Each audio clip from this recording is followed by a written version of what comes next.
ang kanilang mga binabalak ay mawawalang lahat. Mapalad ang tao na ang tulong ay nagmumula sa Diyos ni Jacob, na ang kanyang pag-asa ay sa Panginoon na kanyang Diyos, na siyang gumawa ng langit at lupa, ng dagat at ang lahat ng narito. Mananatiling tapat ang Panginoon magpakailanman. Masalap nga. Binibigyan niya ng katarungan ang mga inaapi, at binibigyan ng pagkain ang mga nagugutom. Pinalalaya ng Panginoon ang mga bilanggo. Pinagagaling niya ang mga bulag para makakita. Pinalalakas ang mga nanghihina, at ang mga matuwid ay minamahal niya. Iniingatan niya ang mga dayuhan. Tinutulungan ang mga ulila at mga byuda. Ngunit hinahadlangan niya ang mga kagustuhan ng masasama. Mga taga-Ziyon, ang Panginoon na inyong Diyos ay maghahari magpakailanman. Purihin ang Panginoon. Ika-147 kabanata. Papuri sa Diyos na makapangyarihan. Purihin ang Panginoon. Napakabuting umawit ng pagpupuri sa ating Diyos. Napakabuti at nararapat lang na siya ay purihin. Itinatayong muli ng Panginoon ang Jerusalem, at muli niyang tinitipon ang mga nabihag na Israelita. Pinagagaling niya ang mga pusong nabigo, at ginagamot ang kanilang mga sugat. Ang bilang ng mga bituin ay kanyang nalalaman, at ang bawat isa ay binigyan niya ng pangalan. Makapangyarihan ang ating Panginoon. Ang kanyang karunungan ay walang hangganan. Tinutulungan ng Panginoon ang mga inaapi, ngunit nililipon niya ng lubos ang masasama. Umawit kayo ng pasasalamat sa Panginoon. Tumugtog kayo ng alpa para sa ating Diyos.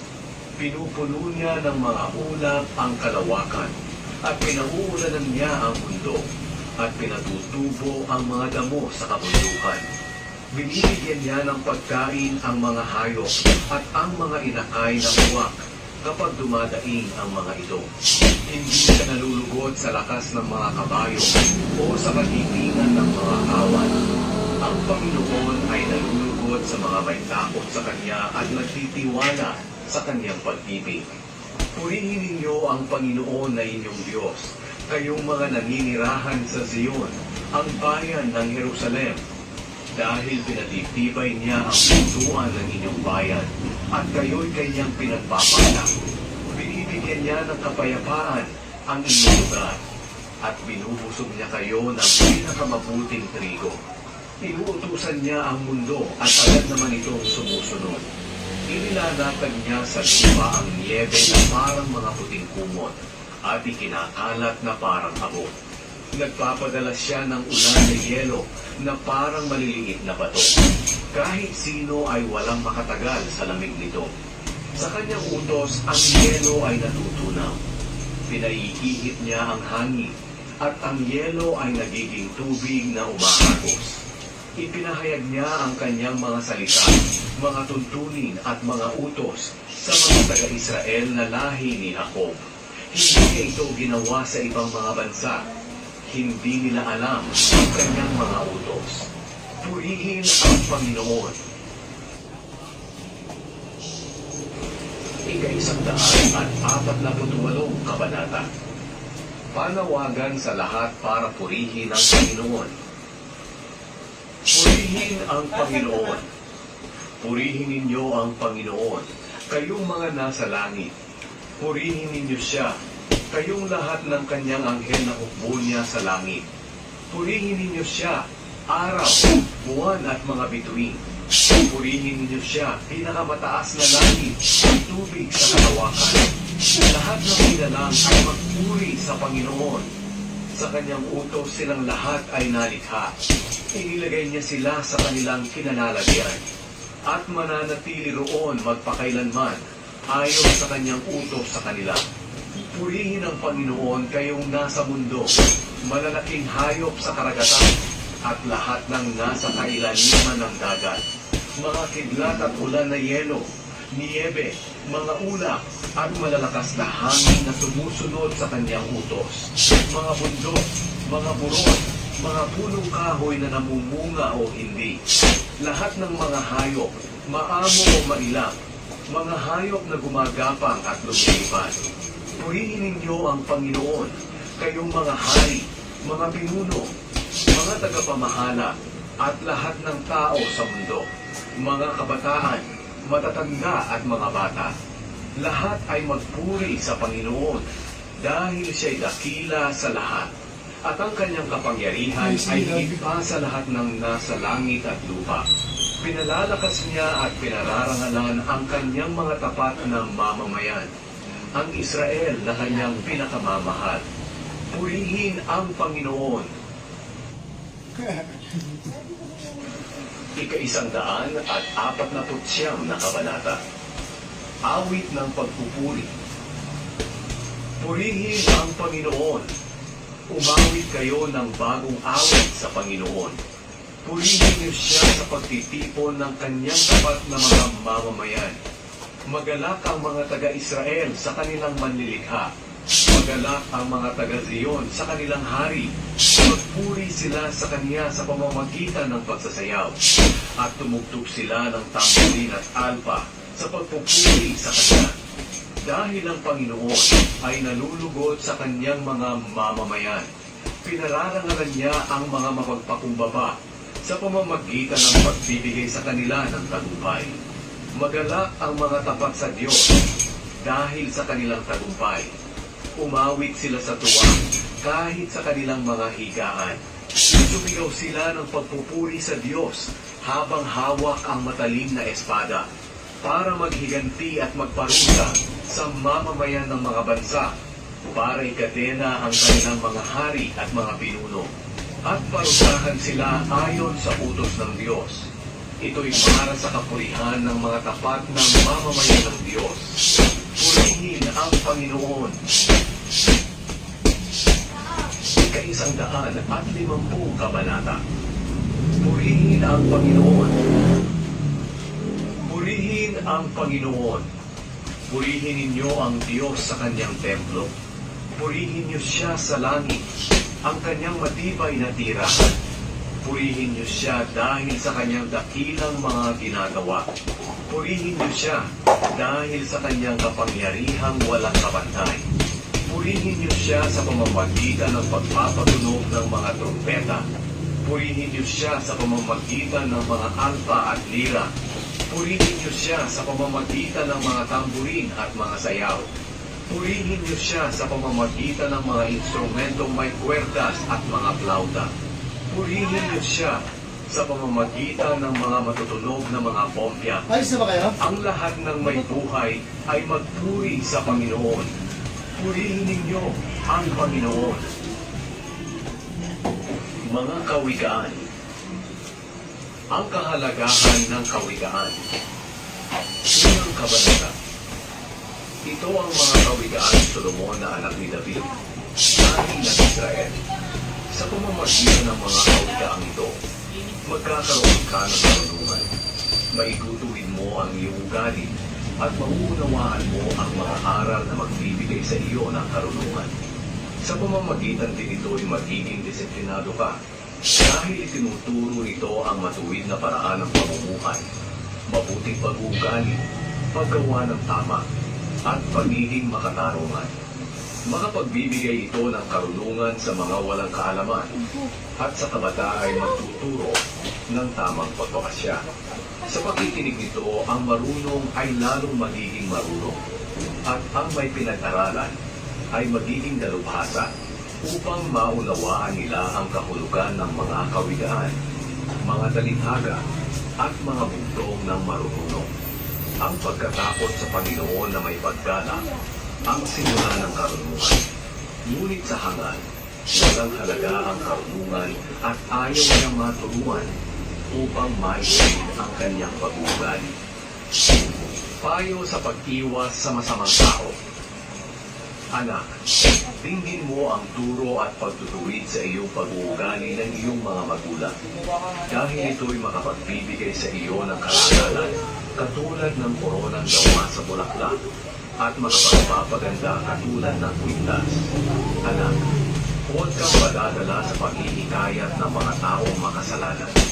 Huwag kang sasama kapag sinabi nilang, halika, sumama ka sa amin. Mag-abang tayo ng sino mang papatayin kahit walang dahilan. Kahit nasa kasibulan pa ng kanilang buhay, patayin natin sila para matulad sila sa mga taong pumunta sa lugar ng mga patay. Makakakuha tayo sa kanila ng mga mamahaling ari-arian at pupulayin natin ang ating mga bahay ng ating mga nasamsam.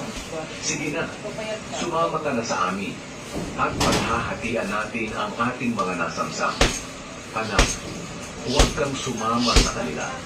Iwasan mo sila, sapagkat mabilis sila sa paggawa ng masama at sa pagpatay ng tao. Walang kabuluhan ang paglalagay ng bitag kung ang ibong iyong uulihin ay nakatingin. Alam ng ibon na mahuhuli siya. Pero ang taong masasama, hindi nila alam na sila rin ang magiging biktima ng ginagawa nila. Ganyan ang mangyayari sa mga taong ang ari-arian ay nakuha sa masamang paraan. Mamamatay sila sa ganoon din paraan. Kapag itinakwil ang karunungan ay katulad ng isang mangangaral na nagsasalita sa mga lansangan, plaza, pamilihan, at mga pintuang bayan. Sinasabi niya, kayong mga walang alam, hanggang kailan kayo mananatiling ganyan? Kayong mga nanunuya, hanggang kailan kayo matutuwa sa inyong panunuya? Kayong mga hangal, hanggang kailan ninyo tatanggihan ang karunungan? Pakinggan ninyo ang pagsaway ko sa inyo. Sasabihin ko sa inyo kung ano ang iniisip ko. Ipapaalam ko sa inyo ang aking sasabihin laban sa inyo. Sapagkat hindi ninyo pinansin ang panawagan ko na lumapit kayo sa akin. At pinaliwala ninyo ang lahat ng payo ko at pagsaway. Pagtatawanan ko kayo kapag napahamak kayo. Kukutsain ko kayo kapag dumating sa inyo ang paghihirap at mga pangyayaring nakakatakot gaya ng ipo-ipo at bagyo. Tatawag kayo sa akin, ngunit hindi ko kayo sasagutin. Hahanapin ninyo ako, ngunit hindi ninyo ako makikita. Dahil ayaw ninyo na tinuturuan kayo at wala kayong takot sa Panginoon. Tinanggihan ninyo ang mga payo ko at minasama ang aking pagsaway sa inyo. Kaya aanihin ninyo ang bunga ng inyong mga ginagawa at pinaplanong masama. Sapagkat ang katigasan ng ulo ng mga taong walang karunungan ang papatay sa kanila. At ang pagsasawalang bahala ng mga hangal ang magpapahamak sa kanila. Ngunit ang taong nakikinig sa akin ay mabubuhay ng matiwasay. Ligtas siya sa panganib at walang katatakutan. Ang kahalagahan ng karunungan. Ikalawang kabanata. Anak, tanggapin at ingatan mo sa iyong puso ang mga itinuturo at iniuutos ko sa iyo. Pakinggan mo kung ano ang makapagbibigay sa iyo ng karunungan at kaalaman. Pagsikapan mo magkaroon ng pangunawa na parang naghahanap ka ng pilak o anumang nakatagong kayamanan. Kung gagawin mo ito, malalaman mo kung ano ang pagkatakot sa Panginoon at mauunawaan mo ang tungkol sa Kanya. Sapagkat ang Panginoon ang nagbibigay ng karunungan, kaalaman at ng pangunawa. Iniingatan niya ang namumuhay ng manuling, matapat at walang kapintasan. Binibigyan din niya sila ng katagumpayan. Kung makikinig ka sa akin, malalaman mo ang dapat mong gawin, ang tama, mali, at nararapat. Sapagkat lalong lalawak ang iyong karunungan at magbibigay ito sa iyo ng kaligayahan. Kapag nakakaunawa ka at marunong magpasya ng tama, iingatan ka nito. Ilalayo ka ng karunungan sa masamang pag-uugali at sa mga taong nagsasalita ng masama. Pinili ng mga taong ito na iwanan ang magandang pag-uugali at sumunod sa pamamaraan ng mga nasa kadiliman. Natutuwa sila sa paggawa ng masama at nasisiyahan sa mga kalikuan nito. Masama ang pag-uugali nila at hindi matuwid ang kanilang pamumuhay. Ilalayo ka ng karunungan sa masamang babaeng gusto umakit sa iyo sa pamamagitan ng kanyang matatagin na salita. Iniwan ng ganyang babae ang napangasawa niya noong kanyang kabataan. Nalimutan niya ang pangako niya sa Diyos nang sila'y ikasal. Kapag pumunta ka sa bahay niya, para ka na rin pumunta sa kamatayan, sapagkat ito ang daan tungo sa daigdig ng mga banal. Kung sino man ang pupunta sa kanya, ay hindi na makakauwi. Makakalimutan na niya ang daan patungo sa lugar ng mga buhay. Kaya tularan mo ang pamumuhay ng mabubuting tao at mamuhay ka ng matuwid. Sapagkat ang taong namumuhay ng matuwid at walang kapintasan ay mabubuhay ng matagal dito sa daigdig. Ngunit ang masasama at mga mandaraya ay palalayasin. Bubunutin sila na parang mga damo. Dagdag na kahalagahan ng karunungan. Ikatlong kabanata. Anak, huwag mong kalilimutan ang mga itinuturo ko sa iyo. Ingatan mo sa iyong puso ang mga iniuutos ko, sapagkat ito ang magpapahaba at magpapaunlad ng iyong buhay. Manatili kang mapagmahal at matapat. Alalahanin mo itong lagi at itanim sa iyong isipan. Kapag ginawa mo ito, malulugod ang Diyos, pati na ang mga tao. Magtiwala ka ng buong puso sa Panginoon, at huwag kang malalig sa iyong sariling karunungan. Alalahanin mo ang Panginoon sa lahat ng iyong ginagawa, at ituturo niya sa iyo ang tamang landas. Huwag mong isipin na napakarunong mo na. Matakot ka sa Panginoon, at huwag gumawa ng masama, para iyon sa ikabubuti at ikalalakas ng iyong katawan. Parangalan mo ang Panginoon sa pamamagitan ng paghandog sa Kanya ng mga unang bunga ng iyong ani. Kapag ginawa mo ito, mapupuno ng ani ang iyong mga bodega at aapaw ang inumin sa iyong mga sisidlan. Anak, huwag mong mamasamain kapag itinatama ka ng Panginoon upang ituwid ang iyong pag-uugali, sapagkat itinutuwid ng Panginoon ang ugali ng kanyang mga minamahal, katulad ng ginagawa ng isang ama sa kanyang anak na kinalulugdan. Mapalad ang taong may karunungan at pangunawa, higit pa ito sa pinay at ginto, at sa anumang mga mamahaling bato. Walang anumang bagay ang maaaring ipantay dito. Magpapahaba ito ng iyong buhay, magpapaunlad ng iyong kabuhayan, at magbibigay sa iyo ng karangalan. Ang karunungan ay magpapabuti ng iyong kalagayan. Mapalad ang taong may karunungan, dahil magbibigay ito ng mabuti at mahabang buhay. Sa pamamagitan ng karunungan, nilikha ng Panginoon ang lupa at ang langit, at bumukas ang mga bukal, at mula sa mga ulap ay bumuhos ang ulan. Anak, ingatan mo ang iyong karunungan at kaalaman sa pagpapasya ng tama. Huwag mong hayaang mawala ito sa iyo, sapagkat ito ang magbibigay sa iyo ng mahaba at magandang buhay.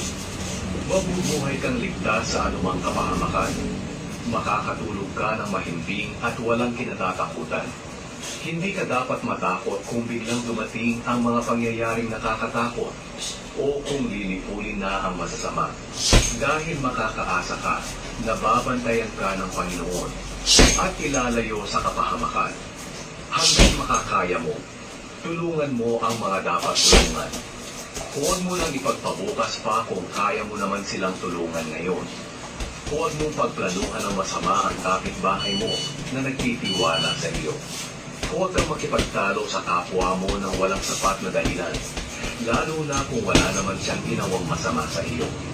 Huwag kang mainggit sa taong malupit o gayahin ang kanyang mga ginagawa, sapagkat nasusuklam ang Panginoon sa mga taong baluktot ang pag-iisip. Ngunit nagtitiwala siya sa buhay na matuwid. Isinusumpa ng Panginoon ang sambahayan ng masasama, ngunit pinagpapalan niya ang sambahayan ng mga matuwid. Hinahamak niya ang mga naghahamak ng kapwa, ngunit binibiyayaan niya ang mga mapagpakumbaba.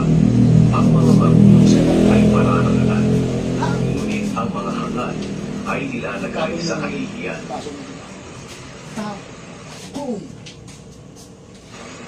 Ika-4 na kabanata. Mga anak, pakinggan ninyong mabuti ang mga pagtutuwid ng inyong ama sa inyong pag-uugali, upang lumawak ang inyong pag-unawa. Mabuti ang itinuturo kong ito, kaya huwag ninyong ipagwalang bahala. Noong bata pa ako, at nasa piling pa ng aking mga magulang, mahal na mahal ako ng aking ina bilang nag-iisang anak. Tinuruan ako ni ama. Sinabi niya sa akin, "Anak, ingatan mo sa iyong puso ang mga itinuturo ko. Sundin mo ang mga utos ko at mabubuhay ka ng matagal. Pagsikapan mong magkaroon ng karunungan at pangunawa. Huwag mong kalilimutan ang mga sinasabi ko, at huwag kang hihiwalay dito. Huwag mong tanggihan ang karunungan. Sa halip, pahalagahan mo ito, dahil iingatan ka nito. Pinakamahalaga sa lahat ang karunungan at pangunawa. Sikapin mong magkaroon nito, kahit na maubos pa ang lahat ng kayamanan mo. Tanggapin mo at pahalagahan ang karunungan, dahil magbibigay ito sa iyo ng karangalan. Magiging parang koronang bulaklak ito, na magbibigay sa iyo ng kagandahan. Anak, pakinggan mo at tanggapin ang mga sinasabi ko sa iyo, upang bumaba ang iyong buhay. Tinuruan na kita ng karunungan, kung paano mabuhay sa katuwiran. Kung susundin mo ito, walang makakasagabal sa buhay mo, at maliligtas ka sa anumang kapahamakan. Huwag mong kalilimutan ang pagtutuwid ko sa iyong pag-uugali. Ingatan mo ito sa puso mo, sapagkat mabubuhay ka sa pamamagitan nito. Huwag mong gagayahin ang ginagawa ng mga taong masama. Iwasan mo ito at patuloy kang mamuhay ng matuwid. Sapagkat ang taong masama ay hindi makatulog kapag hindi nakakagawa ng masama o walang naipapahamak. Ang pagkain nila ay paggawa ng kasamaan, at ang inumin nila ay paggawa ng karahasan. Ang pamumuhay ng taong matuwid ay parang sikat ng araw na lalong nagliliwanag habang tumatagal. Pero ang pamumuhay ng taong masama ay parang kadiliman. Hindi niya alam kung ano ang dahilan ng kanyang pagbagsak. Anak, pakinggan mong mabuti ang itinuturo ko sa iyo. Huwag mo itong kalilimutan, kundi ingatan sa puso mo, sapagkat magbibigay ito ng malusog na katawan at mahabang buhay sa sino bang makakasumpong nito. Higit sa lahat, ingatan mo ang iyong isipan, sapagkat kung ano ang iyong iniisip, iyon din ang magiging buhay mo. Huwag kang magsalita ng kasinungalingan at walang kabuluhan. Ituon mo ang iyong paningin sa mga bagay na mabuti. Pag-isipan mo mabuti ang iyong mga gagawin upang magtagumpay ka. Mamuhay ka sa katuwiran at layuan mo ang kasalanan. Babala laban sa pakikiapi. 5 kabanata. Anak, pakinggan mo mabuti ang mga sasabihin ko na may karunungan, upang malaman mo ang pagpapasya ng tama at matuto ka rin magsalita ng may karunungan. Ang salita ng masamang babae ay kasintamis ng pulo, at banayad tulad ng langis. Ngunit pagkatapos ay pait at sakit ang iyong makakamit. Kung susunod ka sa kanya, dadalhin ka niya sa kapahamakan, sapagkat ang nilalakaran niya ay patungo sa kamatayan. Hindi niya pinapansin ang daan patungo sa buhay. Ang dinadaanan niya ay lipu-liko, at hindi niya ito nalalaman. Kaya mga anak, pakinggan ninyo ako at sundin. Lumayo kayo sa babaeng masama, ni huwag lumapit sa kanyang bahay, dahil baka masira ang inyong dangal at mapunta sa iba, at mamatay kayo sa kamay ng mga taong walang awa. At ang lahat ng kayamanan ninyo at ang inyong mga pinagpaguran ay mapupunta sa iba, sa mga taong hindi ninyo kilala. Saka kayo mananangis kapag malapit na kayong mamatay, kapag utot balat na lamang at wala nang lakas. Saka ninyo sasabihin, sayang hindi ko kasi pinansin ang mga pagtutuwid sa akin. Nagmatigas ako at sinunod ang gusto ko. Hindi ako nakinig sa aking mga guro, Kaya ngayon, narito ako sa gitna ng kapahamakan at kahihiyan. Dapat sa asawa mo lang ikaw sumipin. Kumbaga sa tubig, doon ka lang sa sarili mong balon kumuha ng iyong iinumin.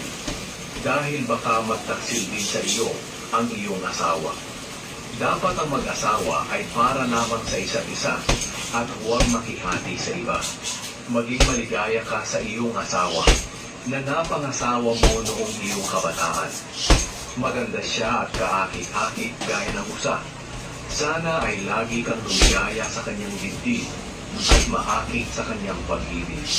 Anak, huwag kang paaakit sa malaswang babae o hipuin man ang kanyang dibdib, sapagkat nakikita ng Panginoon ang lahat ng iyong ginagawa. Saan ka man naroroon, tinitingnan kanya. Ang masamang tao ay bihag ng kanyang kasamaan, para itong bitag na uuwi sa kanya. Maliligaw siya dahil sa kanyang kamangmangan at mamamatay dahil ayaw niyang itinutuloy. Dagdag na babala. Ika-6 na kabanata. Anak, kapag nangako kang managot sa utang ng iba at nalipit ka sa pangakong iyon, ganito ang gawin mo upang maayos ang pananagutan mo sa kanya. Puntahan mo siya at makiusap na makawalan ka niya sa iyong pananagutan. Huwag kang titigil na makiusap hanggang sa maging malaya ka, tulad ng isang ibon o usa na nakawala sa isang mangangaso. Kayong mga tamad, tingnan ninyo at pag-aralan ang pamumuhay ng mga langgam upang matuto kayo sa kanila. Kahit na walang namumuno at nag-uutos sa kanila, nag-iipon sila ng pagkain kapag tag-araw at panahon ng anihan, upang may makain sila pagdating ng tag-ulan. Kayong mga tamad, matutulog na lang ba kayo? Kailan kayo gigising? Kaunting tulog, kaunting pahinga, at ang paminsan-minsang paghalukit-hit ng mga kamay. At hindi ninyo mamamalayan, darating ang kahirapan na para kayong ninakawan ng tulisan. Ang taong walang kwenta at masama ay puro kasinungalingan at sinasabi. Kumikindat at sumisenyas siya gamit ang kanyang mga kamay at paa para makumbinsi ang mga tao sa mga sinasabi niya. Ang puso niya ay puno ng pandaraya, laging nagbabalak na gumawa ng masama, at sa mga gulo siya ang nagpapasimula. Kaya biglang darating sa kanya ang kapahamakan at hindi na siya matutulungan.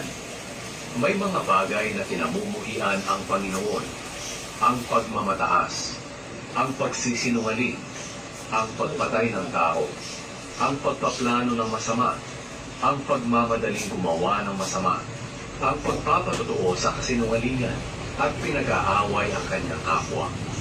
Anak, sundin mo ang itinuturo at iniuutos ng iyong mga magulang. Itanim mo ito sa iyong isipan para hindi mo makalimutan. Ito ang magpapatnubay, mag-iingat at magpapaalala sa iyong pamumuhay kahit ano pa ang iyong ginagawa.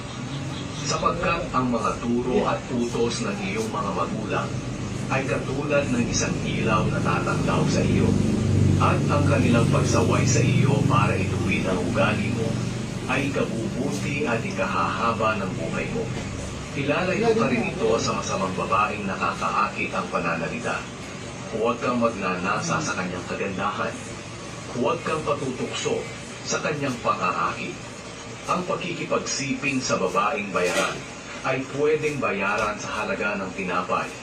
Ngunit ang pakikipagsiping sa asawa ng iba ay pagbabayaran mo ng iyong buhay. Kung maglalaro ka ng apoy sa iyong kandungan, tiyak na masusunog ang damit mo. At kung tatapak ka sa baga, mapapasok ang mga paa mo. Kaya kapag sumiping ka sa asawa ng iba, magdurusa ka. Minsan nauunawaan ng mga tao ang taong nagnakaw dahil sa gutom. Ngunit pinagbabayad naman siya ng 7 beses ng kanyang ninakaw kapag nahuli, kahit maubos pa ang lahat ng pag-aari niya.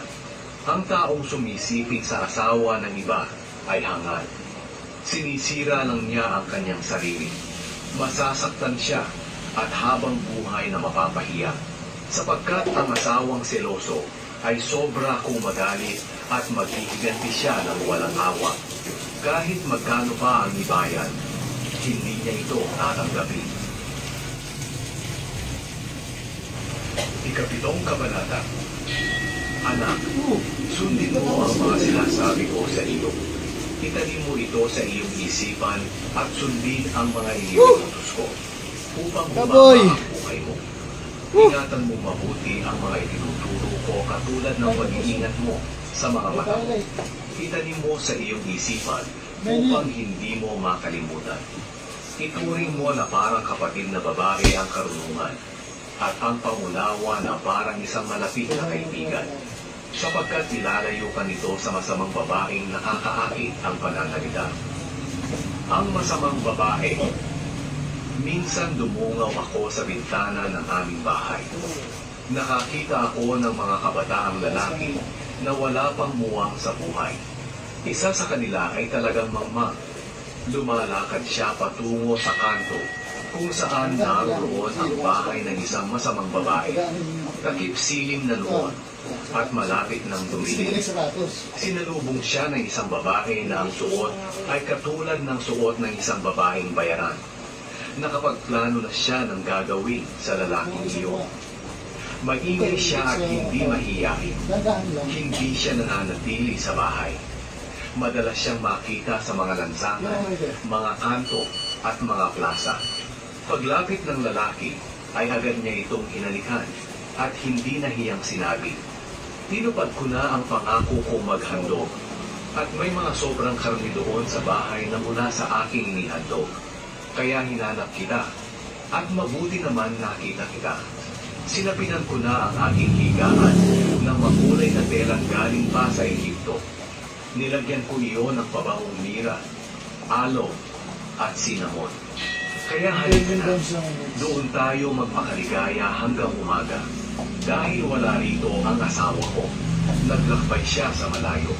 Marami siyang dalang pera at 2,000 pa bago siya bumalik. Kaya naakit niya ang lalaki sa pamamagitan ng kanyang matatamis at nakakaakit na pananalita. Sumunod agad ang lalaki na parang bakang hinihina papunta sa katayan o tulad ng isang pusa na patungo sa bitag. At doon papanain siya na tatagos sa kanyang puso. Para din siya isang ibon na nagmamadali papunta sa bitag ng kamatayan. Ngunit hindi niya ito nalalaman. Kaya mga anak, pakinggan ninyong mabuti ang aking mga sinasabi. Huwag kayong paaakit sa ganyang uri ng babae at huwag ninyong hayaan na kayo'y kanyang iligaw. Marami na ang mga lalaking napahamak dahil sa kanya. Kapag pumunta kayo sa bahay niya, para na rin kayo pumunta sa daigdig ng mga patay. Papuri sa karunungan. Ikawalong kabanata. Ang karunungan at pangunawa ay katulad ng taong nangangarap. Tumatayo siya sa matataas na lugar sa tabi ng daan, sa mga kanto, sa mga pintuan ng lungsod, at mga daanan. Nangangarap siya ng malakas. Kayong mga tao sa buong mundo, pakinggan ninyo ang aking panawagan. Kayong mga walang alam, magkaroon kayo ng karunungan. Kayong mga mangmang, magkaroon kayo ng pangunawa. Makinig kayo sa sasabihin ko, sapagkat ito ay tama at kapaki-pakinabang. Ang sinasabi ko ay pawang katotohanan lamang. Sa nagsasalita ng masama, ako ay nasusunod lang. Pawang matuwid ang sinasabi ko. Hindi ako nagsasalita ng kasinungalingan o pandaraya. Ang lahat ng sinasabi ko ay malinaw at pawang tama sa taong may pangunawa. Pahalagahan ninyo ang karunungan at ang pagtutuwid ko sa inyong ugali kaysa sa pilag at ginto. Sapagkat higit na mahalaga ang karunungan kaysa sa mamahaling iyas at hindi ito matutumbasan ng mga bagay na hinahangad mo.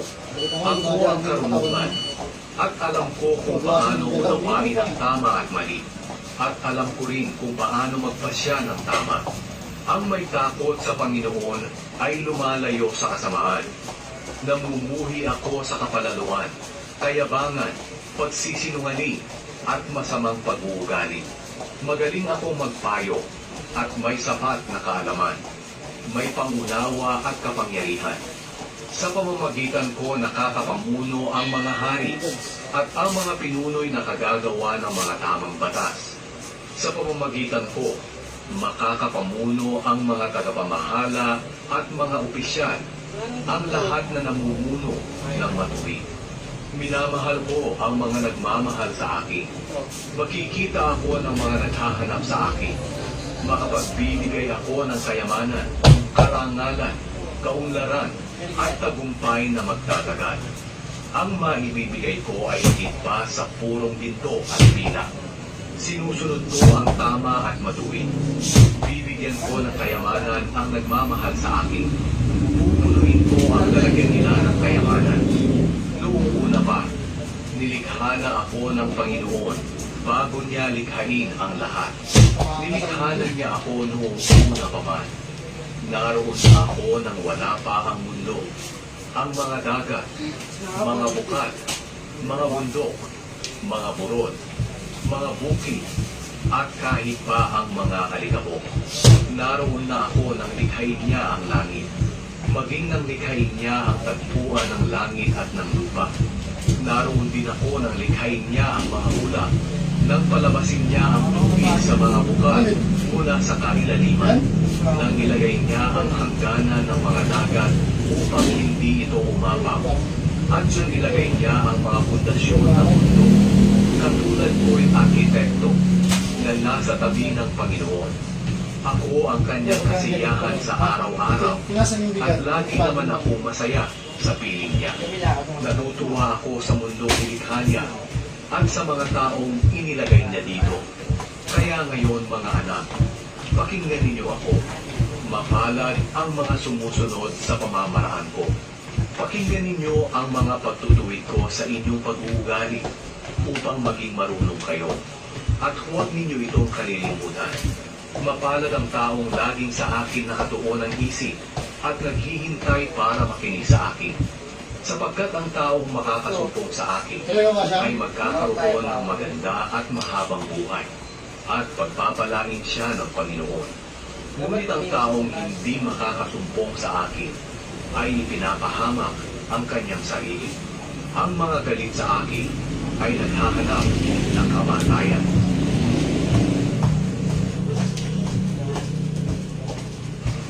Ang karunungan at ang kamangmangan.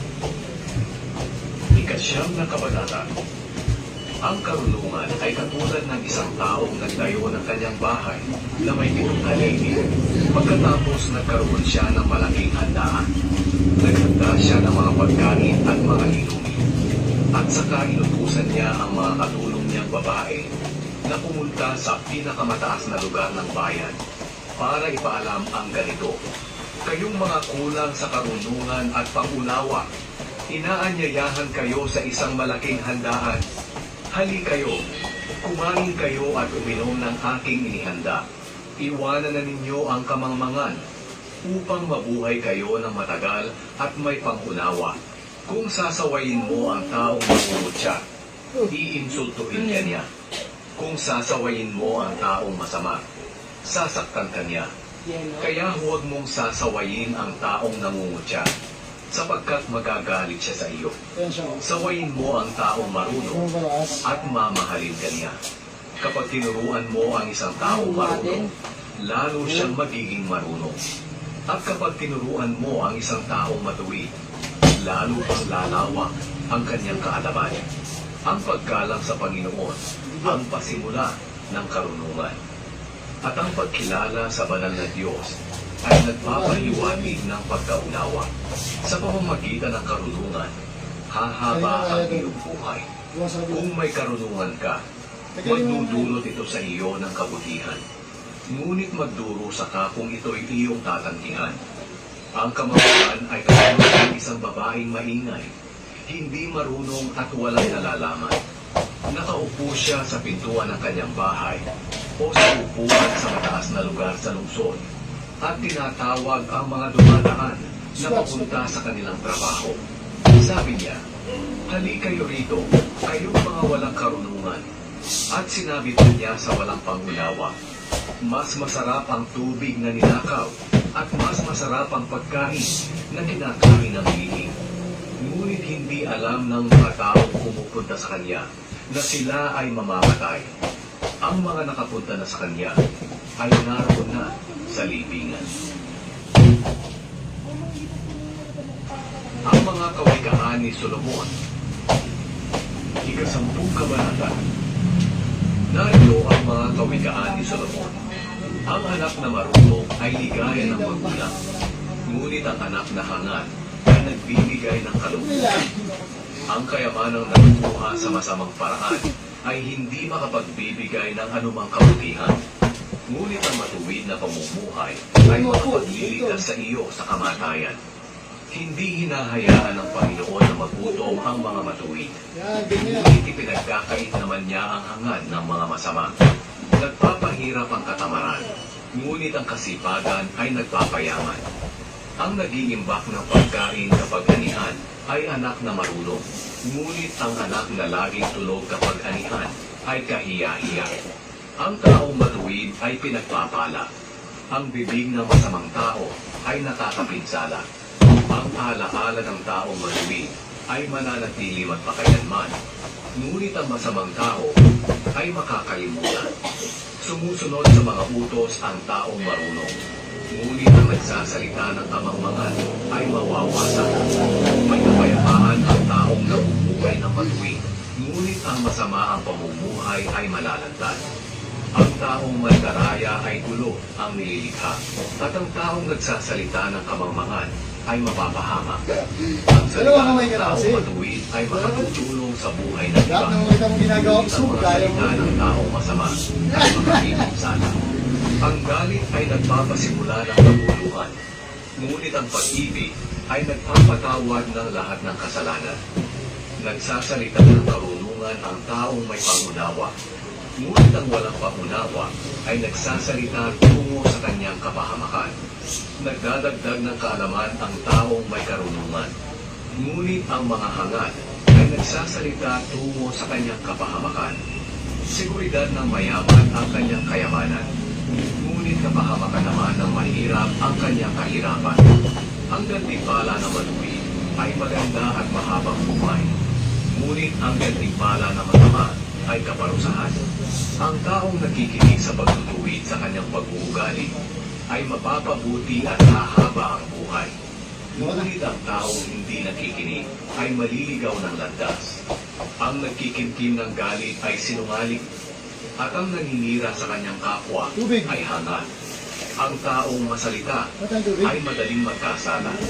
Ang tao namang marunong ay pinipigilan ng kanyang dila. Ang salita ng matuwid ay mahalaga tulad ng pila, ngunit ang salita ng masama ay walang kabuluhan. Sa salita ng matuwid, marami ang nakikinabang, ngunit ang mga hangal ay mamamatay dahil walang pangunawa. Ang pagpapala ng Panginoon ay nagpapayaman at hindi niya ito dinadagdagan ng anumang kalungkutan. Ang kaligayahan ng hangal ay ang paggawa ng kasamahan, ngunit ang kaligayahan ng nakakaunawa ay ang mamuhay ng may karunungan. Ang kinatatakutan ng taong masama ay mangyayari sa kanya. Ang hinahangad naman ng taong matuwid ay makakamit niya. Kapag dumating ang pagsubok sa buhay na parang bagyo, maglalaho ang taong masama, ngunit mananatiling matatag ang taong matuwid. Ang tamad na kinukonsumi ang kanyang amo ay gaya ng suka na nakakangilo at ng puso na nakakaluha. Ang may paggalang sa Panginoon ay hahaba ang buhay, ngunit ang taong masama ay iigsi ang buhay. Ang pag-asa ng matuwid ay magbibigay ng kaligayahan, ngunit ang pag-asa ng masama ay walang katuparan. Ang pagsunod ng matuwid sa pamamaraan ng Panginoon ay mag-iingat sa Kanya, ngunit ang mga suwain dito ay mapapahamak.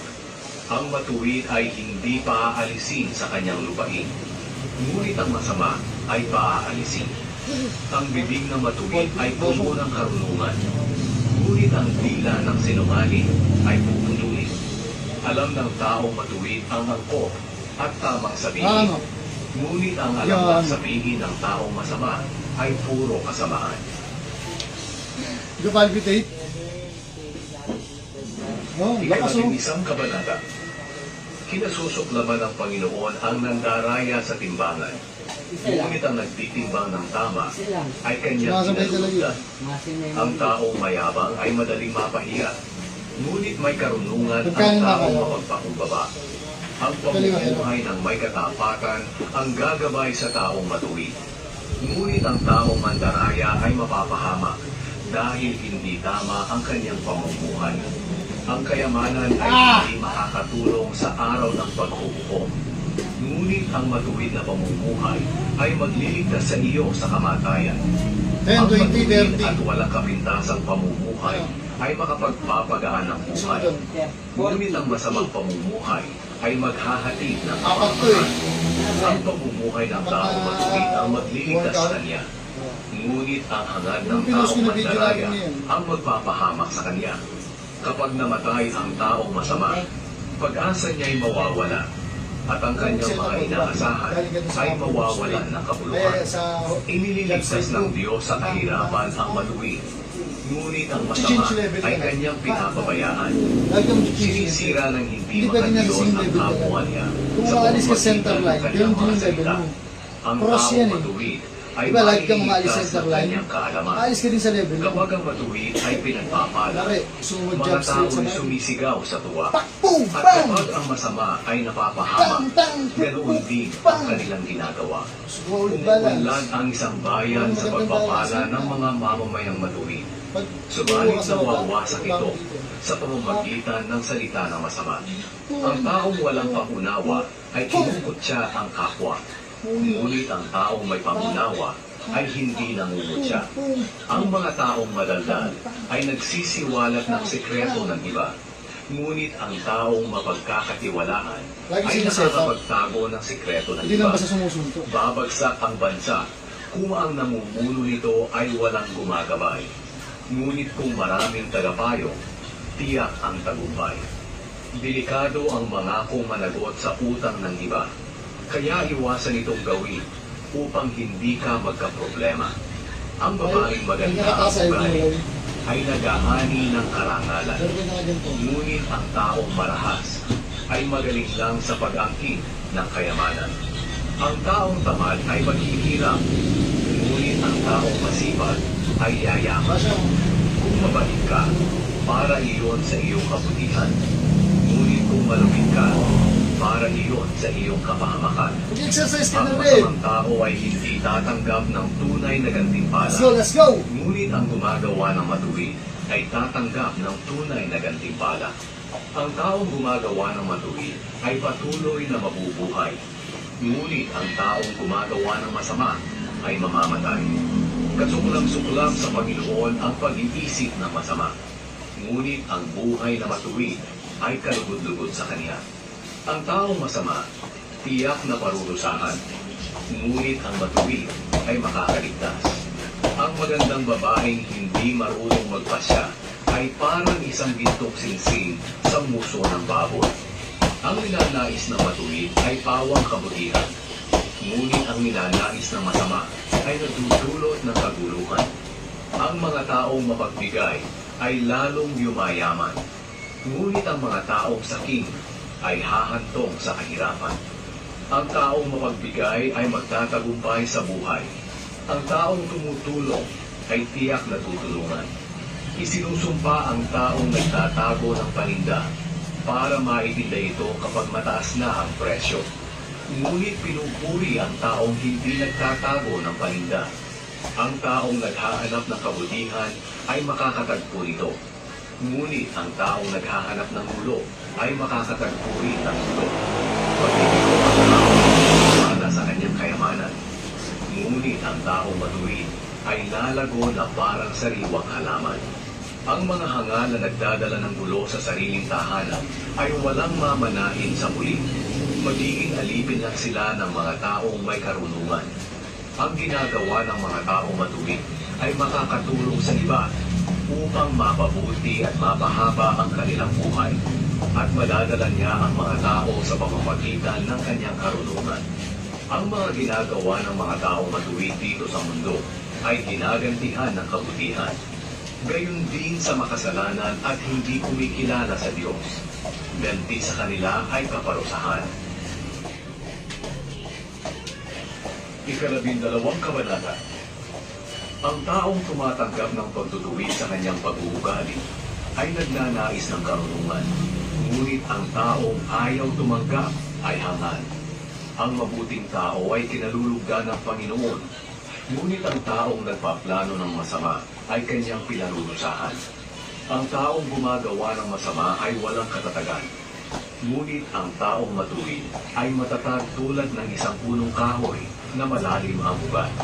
Ang mabuting may bahay ay kasiyahan at karangalan ng kanyang asawa. Ngunit parang kanser sa buto ang nakakahiyang asawa. Ang iniisip ng taong matuwid ay tama. Ngunit ang mga payo ng taong masama ay pandaraya. Ang salita ng taong masama ay nakamamatay. Ngunit ang salita ng taong matuwid ay nakapagliligtas. Mapapahamak at maglalaho ang mga taong masama. Ngunit mananatili ang lahi ng mga taong matuwid. Pinararangalan ang taong may karunungan. Ngunit hinahamak ang taong masama ang kaisipan. Mas mabuti ang taong simple pero kaya magbayad ng katulong kaysa sa taong nagkukunwaring mayaman, ngunit kahit makain ay wala naman. Ang taong matuwid ay mabait sa kanyang mga alagang hayop, ngunit ang taong masama ay malupit at walang awa sa kanyang mga hayop. Ang magsasakang masipag ay laging sagana sa pagkain, ngunit ang walang sapat na pangunawa ay nagsasayang ng oras sa mga walang kabuluhang gawain. Ang taong masama ay laging kasamaan ang ginagawa, kaya hindi matatag ang kanyang kalagayan. Ngunit ang taong matuwid ay Masabi kay Ate Ana, matatag pero gaya di- ng punong kahoy na malalim Baka ang may ugat. tubigyan pa ako doon sa Ang kasamaang sinasabi ng taong masama ay nagdudulot sa kanya ng gulo. Ngunit ang taong matuwid ay umiiwas sa gulo. Ang bawat isa ay tatanggap ng gantimpala ayon sa kanyang sinabi o ginawa. Ang akala ng hangal ay palagi siyang tama, ngunit ang taong marunong ay nakikinig sa payo. Ang hangal ay madaling magalit kapag iniinsulto, ngunit ang taong may karunungan ay hindi pinapansin ang pangiinsulto sa kanya. Ang tapat na saksi ay nagsasabi ng katotohanan, ngunit ang hindi tapat na saksi ay nagsasabi ng kasinungalingan. Ang pabigla-biglang salita ay nakakasugat ng damdamin, ngunit ang magandang salita ay nagpapagaling. Ang katotohanan ay mananatili kailanman, ngunit hindi magtatagal ang kasinungalingan. Pandaraya ang nasa puso ng mga taong nagbabalak ng masama, ngunit kagalakan ang nasa puso ng mga taong nagbabalak ng mabuti. Walang mangyayaring masama sa taong matuwid, ngunit sa masama, awang kaguluhan ang mararanasan. Nasusuklam ang Panginoon sa mga nagsasabi ng kasinungalingan, ngunit nalulugod siya sa nagsasabi ng katotohanan. Hindi ipinagyayabang ng taong marunong ang kanyang nalalaman, ngunit ang hangal ay ibinibida ang kanyang kahangalan. Ang taong masipag ay magiging pinuno, ngunit ang tamad ay magiging alipin. Nakapagpapalungkot sa tao ang kabalisahan, ngunit ang magandang pananalita ay kaaliwan. Ginagabayan ng taong matuwid ang kanyang kaibigan, ngunit ililigaw ka ng taong masama. Hindi makakamit ng taong tamad ang kanyang hinahangad, ngunit ang taong masipag, maganda ang hinaharap. Masipag Ang daw siya. matuwid na pamumuhay ay Kaya patungo masipag. sa buhay, at maiiligtas na ito sa kamatayan. 13 kabanata. Ang matalinong anak ay nakikinig sa pagtutuwid ng kanyang ama, ngunit ang nangungutyang anak ay hindi nakikinig kapag sinasaway siya. Ang taong nagsasalita ng mabuti ay gagantihan ng mabuting bagay, ngunit ang salita ng taong hindi tapat ay gagantihan ng karahasan. Ang taong maingat sa pagsasalita ay nag-iingat ng kanyang buhay, ngunit ang taong madaldal dulot sa sarili ay kapahamakan. Mas 12 na pala siya. Ang taong tamad, hindi makukuha ang hinahangad. Ngunit ang taong masipag ay magkakaroon Pangalawang ng araw na walang tulog. sa kanyang hinahangal. Ang taong matuwid ay namumuhi sa kasinungalingan. Ngunit ang taong masama ay gumagawa ng mga bagay na kahiya-hiya. Ang taong walang kapintasan ay iingatan dahil sa kanyang matuwid na pamumuhay. Ngunit ang makasalanan ay mapapahamak dahil sa kanyang kasamaan. May mga taong nagkukunwaring mayaman, ngunit mahirap naman. At may mga nagkukunwaring mahirap, ngunit mayaman naman. Ang taong mayaman kapag dinukot ay may pantubos sa kanyang buhay. Ngunit ang taong mahirap ni hindi man lang pinagtatangkaan.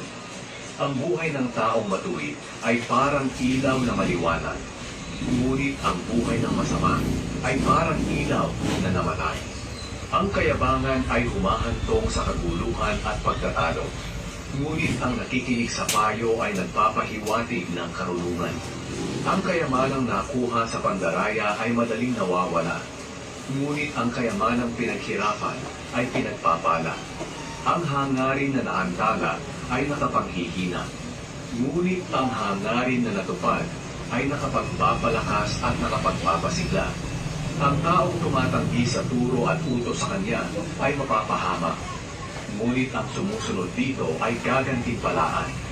Ang mga turo ng taong may karunungan ay magpapabuti at magpapahaba ng iyong buhay at mailalayo ka sa kamatayan. Ang taong may mabuting pangunawa ay itinagalang. Ngunit ang taong taksil ay kapahamakan ang kahahantungan. Ang taong marunong umunawa kung ano ang tama at mali ay pinag-iisipan muna ang isang bagay bago niya gawin. Ngunit ang taong hangal ay hindi nag-iisip. Ipinakikita niya ang kanyang kahangalan. Ang masamang sugo ay lumilikha ng kabuluhan. Ngunit ang mapagkakatiwalaang sugo ay nagpapabuti ng ugnayan. Ang taong ayaw tumanggap ng pangaral ay dadanas ng kahirapan at kahihiyan. Ngunit ang tumatanggap nito ay pararangalan. Ang pangarap na natupad ay nagdudulot ng ligaya. Subalit ang taong hangal ay hindi tumitigil sa paggawa ng masama. Kapag ang lagi mong kasama ay isang taong marunong, magiging marunong ka rin. Ngunit kung hangal ang lagi mong kasama, ay mapapahamak ka. Ang kapahamakan ay darating sa mga makasalanan saan man sila magpunta. Ngunit ang mga matuwid ay gagantimpalaan ng mabubuting bagay. Ang kayamanan ng mabuting tao ay mamanahin ng kanyang mga apo. Ngunit ang kayamanan ng makasalanan ay mapupunta sa mga matuwid. Umani man ang sagana ang lupain ng mahihirap, hindi rin sila makikinabang dito dahil sa hindi makatuwirang patakaran ng iba. Ang mapagmahal na magulang ay nagdidisiplina ng kanyang anak. Sapagkat kung mahal mo ang iyong anak, itutuwid mo ang kanyang ugali. Ang taong matuwid ay makakakain ng sapat. Ngunit ang masasama ay magugutom. Ika-14 na kabanata. Ang marunong na babae ay pinatatatag ang kanyang sambahayan. Ngunit ang hangal na babae ay sinisira ang kanyang sariling tahanan. Ang taong namumuhay sa katuwiran ay may takot sa Panginoon. Ngunit ang namumuhay sa kasamaan ay humahamak sa kanya. Ang salita ng hangal ang magpapasama sa kanya. Ngunit ang salita ng marunong ang mag-iingat sa kanya. Kapag wala kang hayop na pangararo, wala kang aanihin. Ngunit kung may hayop ka at malakas pa, marami ang iyong aanihin. Ang tapat na saksi ay hindi nagsisinungaling. Ngunit pawang kasinungalingan ang sinasabi ng saksing sinungaling. Ang taong nangungutya ay hindi magkakaroon ng karunungan kahit ano pa ang kanyang gawin. Ngunit ang taong may pangunawa ay madaling matututo. Iwasan mo ang mga hangal dahil wala kang mabuting matututunan sa kanila. Ang karunungan ng taong marunong umunawa kung ano ang tama at mali ang nagbibigay sa kanya ng kaalaman kung ano ang kanyang gagawin. Ngunit ang kahangalan ng taong hangal ang magliligaw sa kanya. Baliwala sa mga hangal ang makagawa ng kasalanan. Ngunit ang taong matuwid ay gustong maging kalugod-lugod sa Diyos. Ikaw lamang ang nakakaalam ng iyong kabiguan at kagalakan. Mawawasak ang tahanan ng taong masama, ngunit uunlad ang tahanan ng taong matuwid. Maaaring sa tingin mo ang daang tinatahak mo ay matuwid, ngunit kamatayan pala ang dulo nito. Maaaring maitago ang kalungkutan sa pamamagitan ng pagtawa, ngunit pagkatapos ng kasiyahan, nariyan pa rin ang kalungkutan. Ang tao ay tatanggap ng nararapat sa kanya kung ano Shout out mga idol, thank you for watching. mabuti man o